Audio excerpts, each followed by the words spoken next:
Good Morning Business, le grand entretien.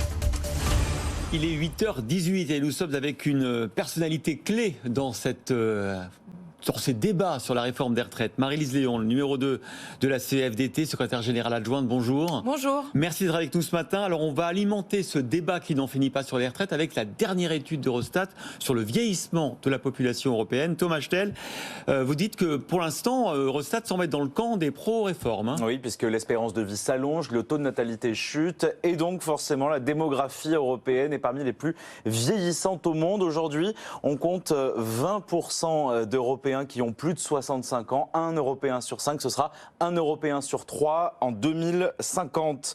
Donc ce déclin pousserait les États à réformer leur système de retraite. En France, la part de la population en âge de travailler passerait de 55 à 50% à horizon 2070. Ce déséquilibre est à prendre en compte dans un système comme le nôtre de retraite par répartition, puisque le nombre de retraités à financer par actif va croître. Aujourd'hui, pour 100 actifs, on compte 44 retraites à payer. Il y en aura 71 à horizon 2070 dans l'Union européenne, des chiffres similaires en France. Et au-delà de la pression sur le marché du travail qui va s'accroître, il y a aussi la prise en charge des soins de cette population vieillissante. On estime que d'ici à 2070, le coût des soins pour la population vieillissante passera de 24 à 28% du PIB en moyenne en Europe. L'écart est un peu réduit en France, on passerait de 29 à 32% du PIB.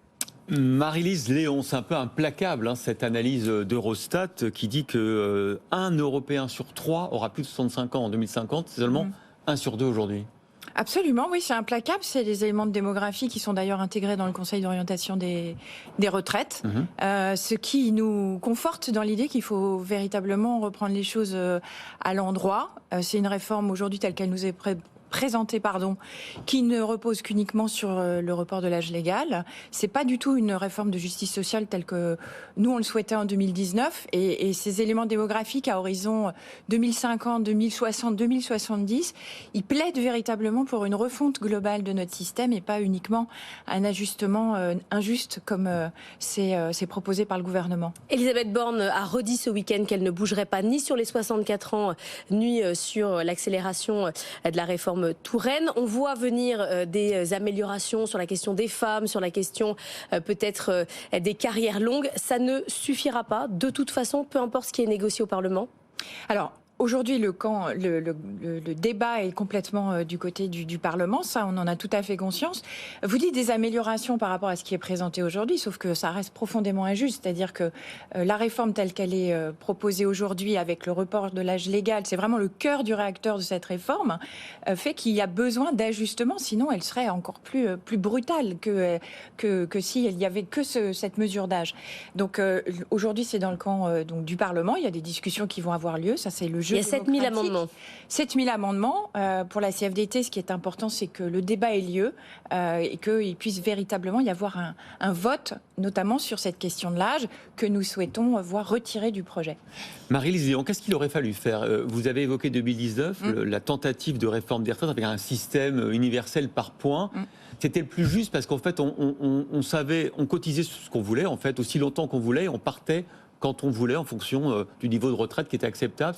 C'était ça l'idée de la réforme précédente ? Absolument. L'idée de la réforme, c'était de faire une réforme de justice sociale, c'est-à-dire de répondre à vraiment des problématiques très concrètes, notamment on parle des polypensionnés, des personnes qui ont des parcours professionnels entre fonctions publiques, entre différents régimes, qui aujourd'hui sont inégalitaires entre eux et cette réforme par points ou réforme à la carte aurait pu permettre à des personnes de choisir leur durée de cotisation et du coup le montant avec lequel ils souhaitaient partir à la retraite, et puis donc de aussi corriger un certain nombre d'inégalités, notamment pour les femmes, puisque on sait que leur parcours de vie et leur parcours professionnel sont plus hachés. Elles ont aussi des maternités, pour certaines, qui n'ont pas forcément, qui peuvent avoir un impact sur leur retraite. Et donc cette réforme un peu globale que l'on a souhaitée en 2019, elle a malheureusement été abandonnée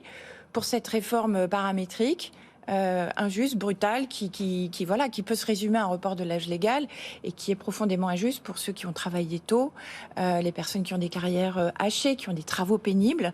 Et donc c'est pour ça qu'on est aujourd'hui mobilisés. Et demain, on le sera fortement, j'espère. La CFDT est clé dans les négociations syndicales, dans l'évolution du mouvement. Comment vous voyez évoluer ce mouvement? Est-ce que vous continuez à avoir des discussions avec la CGT qui sont constructives? Est-ce qu'il n'y a pas de risque de se faire déborder par les plus radicaux? On a vu notamment Laurent Berger condamner les coupures d'électricité ciblées. C'est un enjeu fondamental parce que là, on perd une partie de l'opinion publique quand on est trop brutal. Comment vous voyez évoluer ce conflit? Alors, nous, on a toujours été clairs d'une mobilisation qui s'inscrit dans un cadre démocratique, dans le respect des biens, des personnes. Le fait qu'on soit en intersyndical, ce qui est un peu inédit, la CFDT, c'est le premier syndicat de France. On a donc une alliance avec l'ensemble des organisations syndicales. Ça ne veut pas dire pour autant qu'on est d'accord sur tout, mais on est d'accord sur le fait qu'on est contre le report de l'âge légal. Donc ça, c'est déjà quelque chose d'important. Et donc, on prend des décisions collectivement. Et aujourd'hui, c'est de fixer des dates nationales auxquelles on appelle tous les salariés et les travailleurs, quel que soit leur statut, à nous rejoindre. On est d'accord sur ça, on est d'accord sur le fait de fixer des dates. Donc une grève tous les 10 jours. Enfin, pour le moment, on a eu une première mobilisation le 19, on en a une demain, le 31, qui sera, j'espère, au moins aussi puissante que la précédente. Et donc on avance comme ça, on se réunit demain soir pour faire le bilan de la journée de mobilisation et voir la suite. Comment ça peut se terminer cette histoire? Parce qu'on voit bien que les positions sont complètement irréconciliables. Pour vous, syndicat effectivement, a priori, l'un des plus réformistes, c'est non négociable, le fait de cette réforme mécanique, brutale, comme vous l'avez appelé. Du coup, c'est quoi le point d'arrivée? Est-ce que c'est un vote au Parlement grâce au soutien des LR? Qu'est-ce qui se passe si le texte est adopté malgré l'opposition syndicale et selon vous de l'opinion? Qu'est-ce qui se passe après, une fois que le texte est voté? Il peut y avoir plusieurs hypothèses. Il peut y avoir effectivement le fait que le Parlement débatte et arrive au vote, ce que l'on souhaite.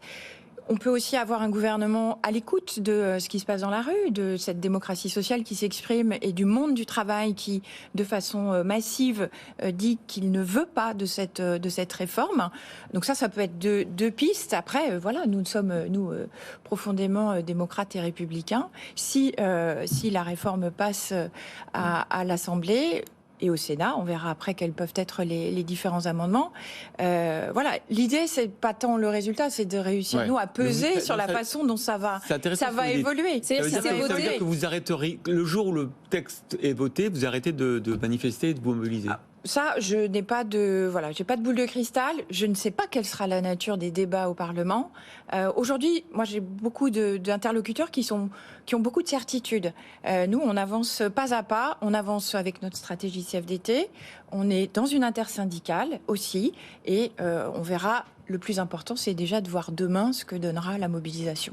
Mais dans les concessions possibles mises sur la table par le gouvernement, je vous parlais tout à l'heure de l'emploi des femmes et des carrières longues, mais il peut aussi y avoir une variation des cotisations pour les entreprises qui ne respectent pas l'index senior. Il y a rien là-dessus qui peut vous faire dire finalement c'est plus juste que ça n'était au départ, parce que Christophe le disait, à partir du moment où on ne retire pas ces 64 ans, vous dites non, donc on n'a pas d'issue. Non, c'est pas. La question, c'est de trouver le sens de cette réforme. Vous dites, on fait des améliorations, il y a un peu plus de justice. C'est profondément injuste, la question du report de l'âge légal. Donc, au regard de cette brutalité, le gouvernement essaie de trouver des formes un peu d'amortisseurs et de se dire bon, on va essayer de faire en sorte que ce soit moins brutal. C'est pas acceptable pour la CFDT. C'est pas acceptable d'avoir une réforme qu'on va essayer d'aménager pour faire en sorte que ce soit moins dur. Les femmes, elles sont particulièrement touchées. Les seniors aujourd'hui, on sait qu'on a une problématique de taux d'emploi des seniors. On nous explique, on va suivre avec un index. Et puis, le report de l'âge légal fait que, progressivement, de toute façon, tout le monde va devoir travailler, aller un petit peu au-delà de ce qui est aujourd'hui la réalité de l'âge moyen de départ en retraite. Bon, c'est pas aujourd'hui, c'est quand même brutal. C'est les salariés qui ont commencé à travailler après 18 ans, entre 18 et 21 ans. Pour eux, c'est cash, c'est tout de suite, c'est 1 an et demi, quasiment 2 ans de travail de plus. Et puis voilà, il y a quelques mesures d'ajustement, mais donc on comprend que tout est dans la main des LR, parce qu'en fait, si les LR votent, le mouvement s'essouffle parce que vous retirez des tensions, enfin vous arrêtez les manifestations. Une fois que le texte est voté. Bah oui. Ça, on verra comment. Je pense qu'il faut Dans le cadre d'un mouvement social, il faut voir quelle est le démarrage a été extrêmement fort. On va voir quelle est la nature et la puissance de la mobilisation demain. On a aussi une pétition intersyndicale qui nous permet de mobiliser différemment des citoyens. Donc voilà, chaque chose en son temps. Et voilà, pas de pari ni de boule de cristal. Je pense que personne n'en a et personne ne sait quelle sera l'issue de cette mobilisation. C'est un peu la guerre des nerfs aussi, parce qu'effectivement, c'est étape par étape, journée de mobilisation après journée de mobilisation. L'intersyndicale se réunit et pour l'instant, à chaque fois, elle adopte une position commune.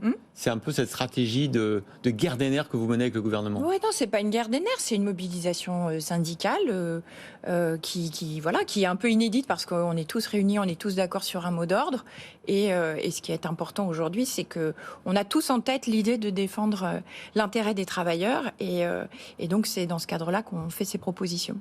Merci beaucoup Marie-Lise Léon d'avoir été avec nous, secrétaire générale adjointe de la CFDT. Vous pouvez réécouter en podcast ou en replay. Tout de suite, le journal de 8h30 et le grand débat.